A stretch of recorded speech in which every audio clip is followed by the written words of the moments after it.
everyone, this is Debbie Buckley for Fine & Country, and today we talk about how to avoid being gazumped. So if you're in the process of buying a home, you've probably heard about gazumping.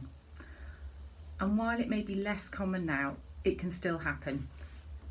What is gazumping? It's where a seller accepts an offer only to reject it later in favour of a last-minute higher offer from someone else. As anyone who has been gazumped will testify, it's a horrible thing to happen when you're trying to buy your dream home. In many cases, unless you can somehow find the cash to make a higher counteroffer, it means that a lot of time and money has been wasted, and that there's no choice but to go back to square one and start the property search all over again. You might expect this controversial and unpopular practice to be illegal, but it isn't. Under English law, the agreement between you and the seller does not become legally binding until contracts have been exchanged. However, there are steps you can take to reduce the risk. Let's take a closer look. So number one is to get organised. Make sure that your finances are in place and you've got a mortgage agreement in principle. This is essentially a letter from a lender setting out how much they'll be willing to lend based on an initial assessment of your circumstances.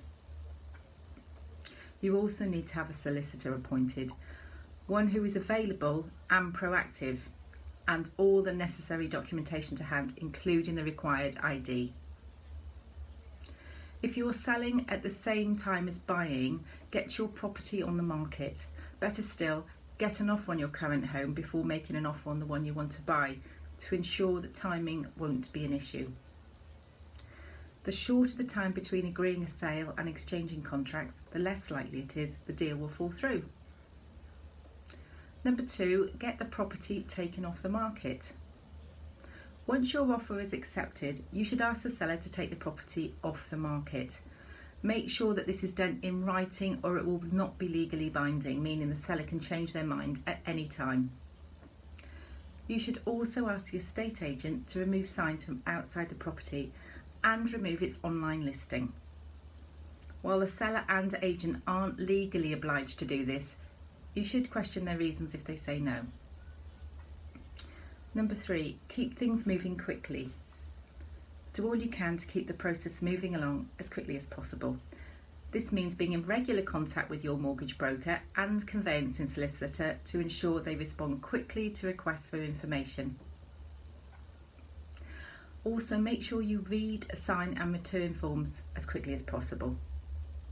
Number four is get friendly with the sellers.